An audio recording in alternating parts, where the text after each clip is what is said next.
অনেক শিল্প মালিক এখন নিজের কারখানায় যেতেই ভয় পান।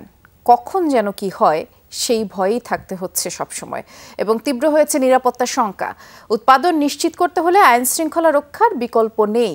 অর্থনীতির বর্তমান অবস্থা নিয়ে আলোচনায় বলা হয়, ব্যাংক সুদ হার অব্যাহত বৃদ্ধির ফলেই উৎপাদন ব্যাহত হবে। সকালে মতিঝিলে ডিসিসিআই এর উদ্যোগে আলোচনায় বলা হয়, মূল্যস্ফীতি নিয়ন্ত্রণে ব্যাংক সুদ হার বৃদ্ধির বিকল্প নেই।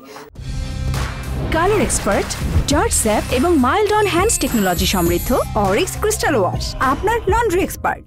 তবে শুধু সুদ হার বাড়ালেই মূল্যস্ফীতি কমবে না, এক্ষেত্রে পণ্যের সরবরাহ বাড়াতে হবে। উদ্যোক্তারা বলেন, সুদ হারের এমন বৃদ্ধির ফলে 2-1 মাসের মধ্যে 90% ব্যবসায়ী খেলাপি হয়ে যাবে, আর 15% সুদ দিয়ে শিল্প টিকিয়ে রাখাই কঠিন।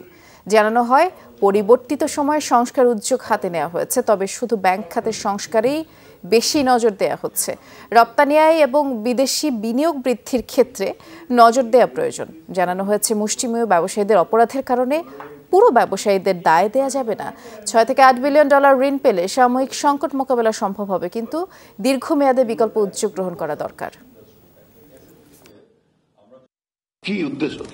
ব্যবসায়ী সম্প্রদায়কে ধ্বংস করে দেওয়া, ইন্ডাস্ট্রিকে ধ্বংস করে দেন? বলে দেন, ডিক্লেয়ার করে দেন, we don't want industry in the country.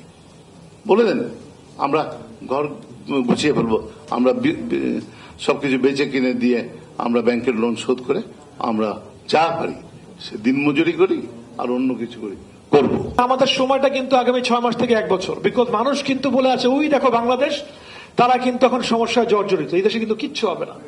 ওদেরকে সঠিক উত্তর দেওয়ার জন্য প্রয়োজন হলে আমাদের রিজার্ভ থেকে কিছু টাকা আমাদেরকে অ্যালোকেট করে হলেও আমাদের এই ইন্ডাস্ট্রিয়াল সেক্টরে আমাদের এই গতি আমাদের অব্যাহত রাখতে হবে।